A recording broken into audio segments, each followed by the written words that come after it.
Olá, boa noite. Começa agora o Jornal da Justiça desta terça-feira, 5 de janeiro. O presidente do Supremo Tribunal Federal, ministro Luiz Fux, confirma a impugnação de registro de candidatura de prefeito de Itatiaia, no Rio de Janeiro. Fux manteve decisão do Tribunal Superior Eleitoral que determinou a anulação dos votos da chapa integrada por Eduardo Guedes e a realização de novas eleições neste ano. E você confere também. O Conselho Nacional de Justiça vai ter 21 sessões de julgamentos no primeiro semestre de 2021. Após determinação do ministro Ricardo Lewandowski, Justiça Federal em Brasília autoriza acesso da defesa do ex-presidente Lula a mensagens hackeadas de autoridades da Lava Jato. E Polícia Civil prende um homem que se passava pelo governador do Distrito Federal, Ibanez Rocha, para aplicar golpes pelo WhatsApp.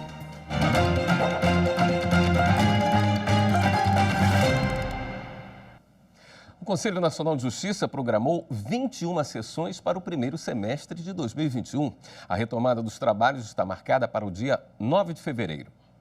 Ao longo do primeiro semestre vão ser 11 reuniões presenciais e 10 virtuais. No dia 9 de fevereiro vai ser realizada a primeira sessão presencial. Já o plenário virtual inicia os trabalhos no dia 4 de fevereiro. Outras duas sessões estão programadas para fevereiro. Em março, abril e maio vão ocorrer mais 6 sessões presenciais, 2 em cada mês. Já para junho estão programadas mais 3 sessões ordinárias. O calendário do plenário virtual prevê 2 sessões em março, 2 em abril, outras 2 em maio e fechando com outras 2 sessões em junho. No portal do CNJ, no menu Lista das Sessões, é possível acompanhar os detalhes que envolvem os processos em análise pelo plenário e os resultados dos julgamentos. Já o acompanhamento dos processos em análise nas sessões virtuais e o lançamento dos votos dos conselheiros pode ser feito pelo plenário virtual.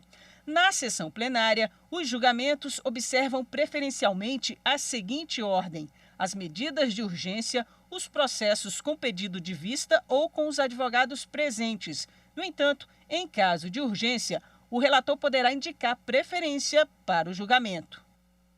O presidente do Supremo Tribunal Federal, ministro Luiz Fux, confirmou a impugnação de registro de candidatura do prefeito de Itatiaia, no Rio de Janeiro, pelo Tribunal Superior Eleitoral. Fux negou o pedido de Eduardo Guedes da Silva, reeleito na última eleição, que tentava suspender a determinação do TSE.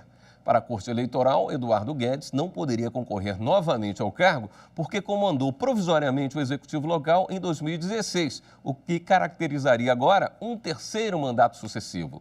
O TSE determinou a anulação dos votos da chapa integrada por ele e a realização de novas eleições de 2021, além de convocar o presidente da Câmara Municipal para exercer o cargo provisoriamente. Ao negar o pedido, Fux lembrou que a jurisprudência do STF é de que não é possível a candidatura de quem exerce temporariamente as atribuições do cargo de prefeito dentro do período de 6 meses anteriores ao pleito. A Procuradoria-Geral da República entrou com uma ação no Supremo Tribunal Federal contra a lei do Rio Grande do Norte sobre circulação de motos irregulares no estado. Segundo o Procurador-Geral da República, Augusto Aras, a norma invade a competência da União para legislar sobre trânsito e transporte. Alega que o Código de Trânsito Brasileiro delegou ao Conselho Nacional de Trânsito competência para normatizar a aplicação de multas e parcelamento. E que a lei deixa clara as regras sobre retenção, remoção e liberação de veículos irregulares. E, portanto, a lei estadual não poderia criar norma paralela.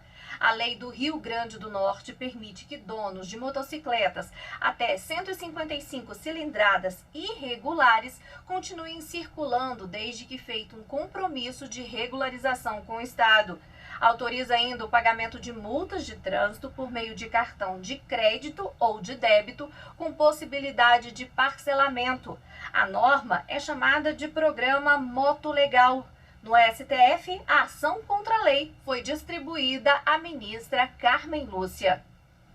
A Associação de Shopping Centers de Fortaleza entrou com uma ação no STF para questionar uma lei municipal que fixa regras para a cobrança dos valores de estacionamentos. A associação alega violação do direito de propriedade e dos princípios da livre iniciativa e da livre concorrência. A lei municipal diz que nos primeiros 20 minutos o consumidor não pode ser cobrado pelo uso do estacionamento, mas depois a primeira hora é cobrada integralmente e depois o valor é fracionado de acordo com o tempo de uso no estacionamento particular. A lei municipal ainda diz que o valor cobrado para as motos é 1/3 do valor dos carros de passeio. Mas para a Associação dos Shopping Centers de Fortaleza, a União não tem competência para legislar sobre esse assunto, porque seria violação do direito de propriedade e dos princípios da livre iniciativa e também da livre concorrência. Lembrando que existe já uma jurisprudência no Supremo Tribunal Federal que diz que os municípios não podem limitar e regular a cobrança do uso do estacionamento particular. A relatoria deste caso ficou com o ministro Alexandre de Moraes, que já pediu mais informações à Prefeitura de Fortaleza e à Câmara Municipal de Vereadores. Após a intimação do ministro Ricardo Lewandowski, a 10ª Vara Federal em Brasília autorizou o acesso da defesa do ex-presidente Lula a mensagens apreendidas pela Operação Spoofing. Durante o fim de semana, o juiz federal plantonista Valdemar de Carvalho negou a solicitação da defesa. Hoje, o juiz Gabriel Zago Capanema Viana de Paiva, novo responsável pelo plantão da 10ª Vara Federal de Brasília, liberou o acesso e comunicou à Polícia Federal para que entregue o conteúdo pedido pelos advogados de Lula nos termos da decisão do ministro do Supremo. A operação da Polícia Federal investiga a invasão de celulares de autoridades, como o ex-ministro da Justiça, Sérgio Moro, e integrantes da Força Tarefa da Lava Jato. A defesa do petista solicitou o acesso, alegando que há menções a processos que envolvem Lula, de acordo com reportagens publicadas pela imprensa em 2019. E veja a seguir, presidente do STJ antecipa efeitos de divórcio homologado em Portugal para que brasileira possa se casar. Em instantes.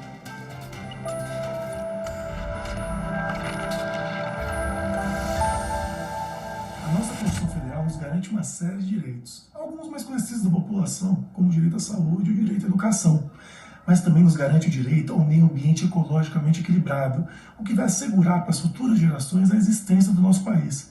Portanto, proteger a Constituição Federal é defender o futuro do Brasil.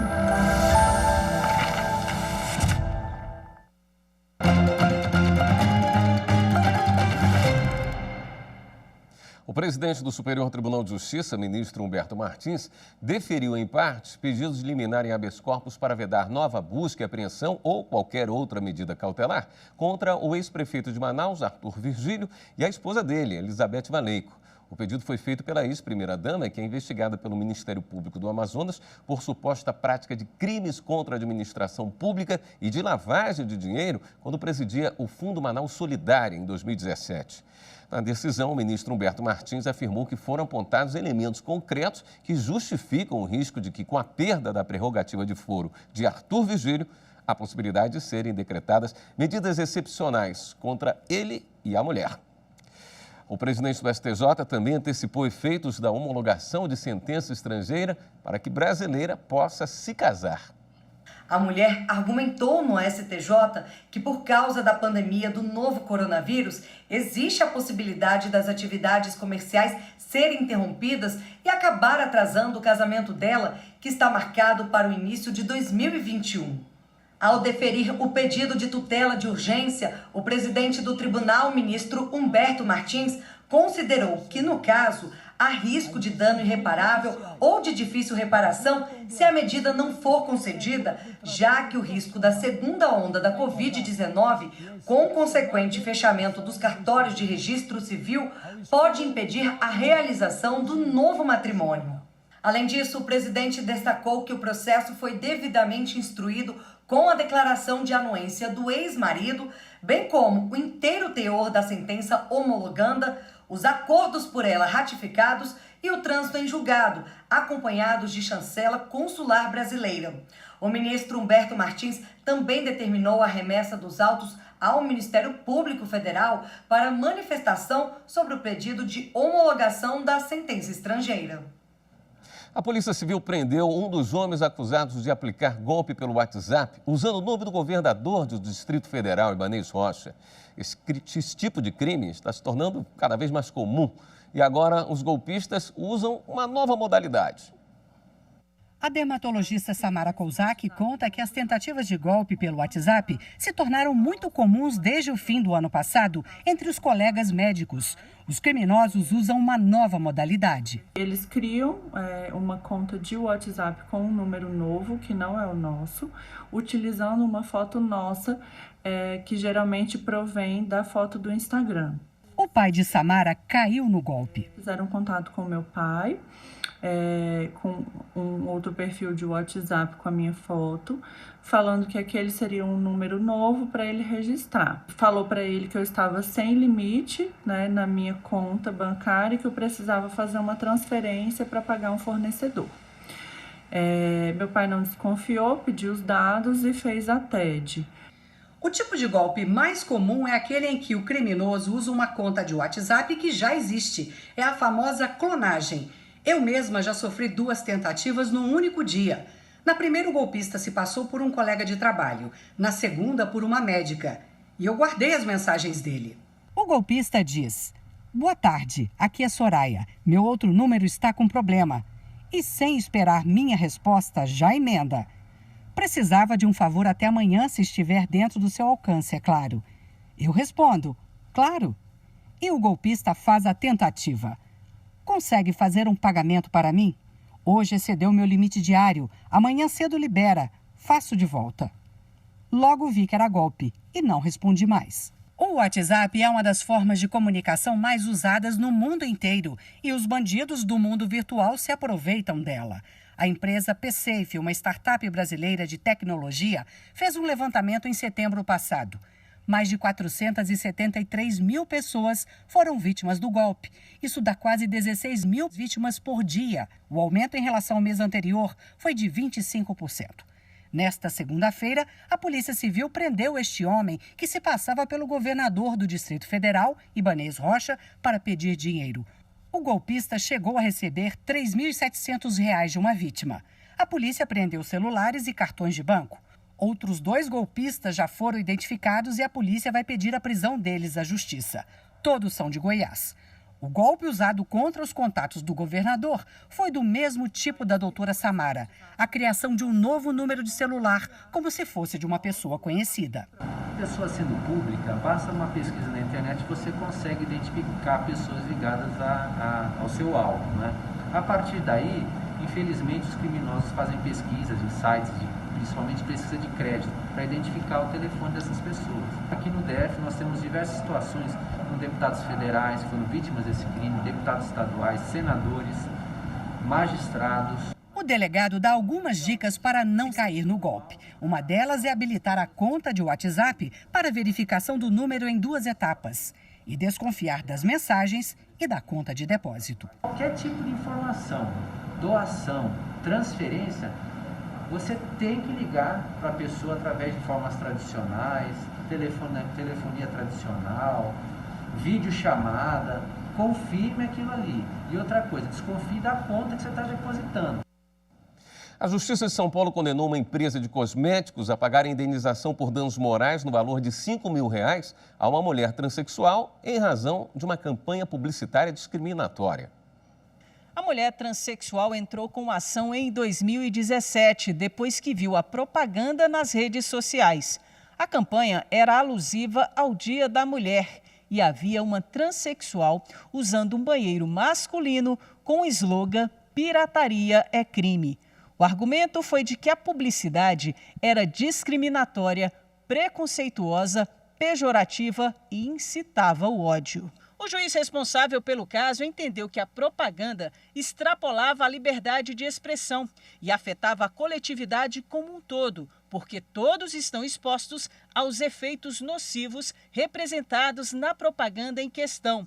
Para o juiz, embora a publicidade não tenha mencionado a autora da ação de forma específica, ao utilizar a imagem de uma transexual como alguém nocivo à sociedade por ser pirata e fomentar a discriminação e o preconceito, a peça comercial lhe causou danos morais objetivos. O valor da indenização foi estipulado em R$ 5 mil. A empresa de cosméticos não recorreu. E no próximo bloco, reportagem especial mostra os desafios diários de pessoas com limitações de mobilidade. depois do intervalo.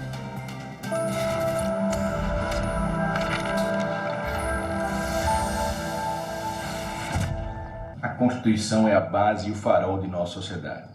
Em tempos extraordinários como o que vivemos, é preciso lembrar que não existe saída fora da Constituição Federal. É nela que encontramos todas as respostas.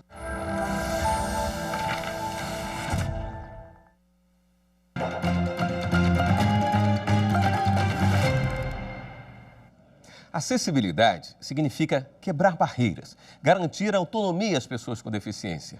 Esse é um direito assegurado por lei e um dever de toda a sociedade.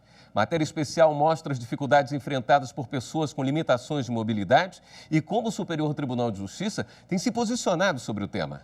A reportagem foi produzida antes da pandemia do novo coronavírus.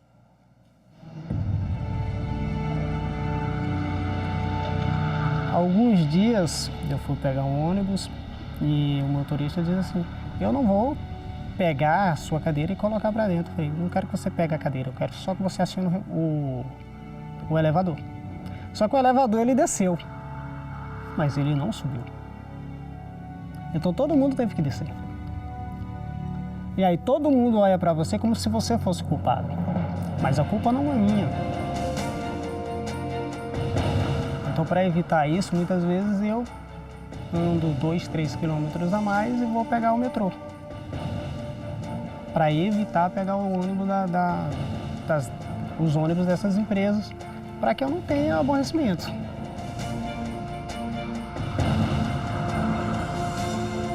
A pessoa olha pra gente com aquele olhar de tadinho. E para quem é deficiente, para quem é cadeirante, sabe o que eu tô falando. A gente não gosta, entendeu? Eu sou ser humano, minha cadeira de rodas é apenas um detalhe. Eu faço tudo, namoro, vou pra festa, vou pra igreja, tenho meu filho. Minha cadeira de roda não me atrapalha em nada, entendeu? A cidade é que é deficiente, eu não. Esses relatos são de pessoas que dependem da acessibilidade e até mesmo da ajuda do próximo para se locomover. Janailton passou por uma situação constrangedora depois que o motorista de ônibus se recusou a transportá-lo. Um vídeo feito por celular mostra o aposentado desesperado tentando impedir a saída do veículo que tinha elevador para cadeirantes.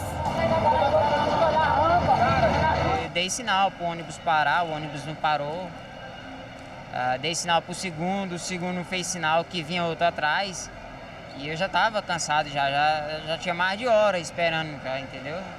De acordo com o censo do IBGE de 2018, o Brasil possui mais de 12 milhões de pessoas com deficiência moderada ou severa. Isso significa que 6,7% da população tem dificuldade para enxergar, ouvir, se locomover ou algum tipo de deficiência mental ou intelectual. Em Fortaleza, uma menina de apenas 8 anos de idade que tem deficiência também foi vítima de preconceito. O motorista de uma empresa de transporte público não estava deixando a garota e a tia embarcarem no ônibus e só liberou a entrada diante da insistência dos passageiros. E mesmo assim, as duas continuaram sendo constrangidas pelo condutor. A empresa foi condenada pelo Tribunal de Justiça do Ceará a pagar indenização por danos morais no valor de R$5 mil. Decisão confirmada pela terceira turma do Superior Tribunal de Justiça. O relator, ministro Vilas Boas Cueva, ressaltou que a Lei de Inclusão da Pessoa com Deficiência dedicou todo um capítulo ao direito ao transporte e à mobilidade, confirmando a necessidade de se assegurar a acessibilidade aos meios de transporte coletivo como forma de promover o pleno exercício de direitos. Os ministros reafirmaram o entendimento do Código de Defesa do Consumidor de que o defeito na prestação do serviço gera a obrigação de reparar os danos causados, independentemente da existência de culpa. São duas hipóteses. Se a culpa for exclusivamente da empresa, só vai caber responsabilidade da empresa. Se a culpa for do motorista, a pessoa com deficiência entrará contra a empresa, porque é responsabilidade objetiva conforme o artigo 14, e a empresa pode entrar contra o motorista com uma ação de regresso, pedindo os danos porque ele pagou para a pessoa com deficiência que foi lesada. O advogado orienta o que fazer se a lei não for cumprida. Hoje, com acesso de celulares, é muito fácil ter provas. Você fotografa a placa, você fotografa a não possibilidade de você da prestação de serviço, ou se o elevador, por exemplo, para um cadeirante estiver quebrado, não, então fotografa que está quebrado. Você tem várias possibilidades. Hoje é mais fácil você conseguir provas nesse sentido, dessa forma, do que antigamente. O subsecretário de Fiscalização de Transporte e Mobilidade do Distrito Federal explica que o DF cumpre as regras de acessibilidade e vem trabalhando para evitar que situações vividas pelo Janailton e pelo Juraci voltem a acontecer. A gente vai chamar esse preposto, esse funcionário, tentar entender qual foi a situação e orientar, advertir o que for necessário. Agora, se é uma situação que envolva, por exemplo, a condição da frota, né? Uma denúncia que chega, olha, o elevador não está funcionando, o veículo tal. A gente determina imediatamente a retirada do veículo de circulação e a apresentação dele para a vistoria. Se ele tiver com qualquer problema que seja que impacte em não ofereceu a segurança ou o conforto determinado em norma, ele está sujeito à penalidade. O direito à acessibilidade em transporte público é garantido em todo o país pela Lei de Inclusão da Pessoa com Deficiência, enquanto o Distrito Federal, os estados e os municípios são responsáveis pela supervisão e fiscalização das empresas de ônibus nas cidades. A Agência Nacional de Transporte Terrestres cuida do serviço interestadual. A maior parte das empresas cumpre a regra. As que não cumprem a regra, na medida que ela é autuada e a autuação é convertida numa multa pecuniária, que é algo em torno de R$4.000, se ocorrer de novo, ela vai ser novamente autuada. Imagina, 2 autuações já são quase R$8.000, né? Praticamente.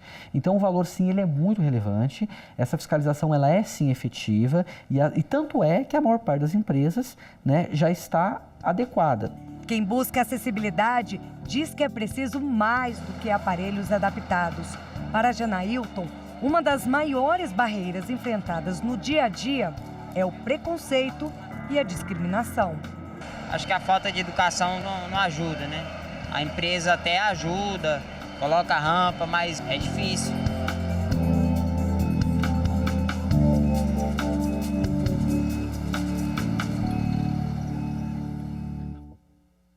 Esta edição do Jornal da Justiça fica por aqui. Para você, uma boa noite. Até amanhã.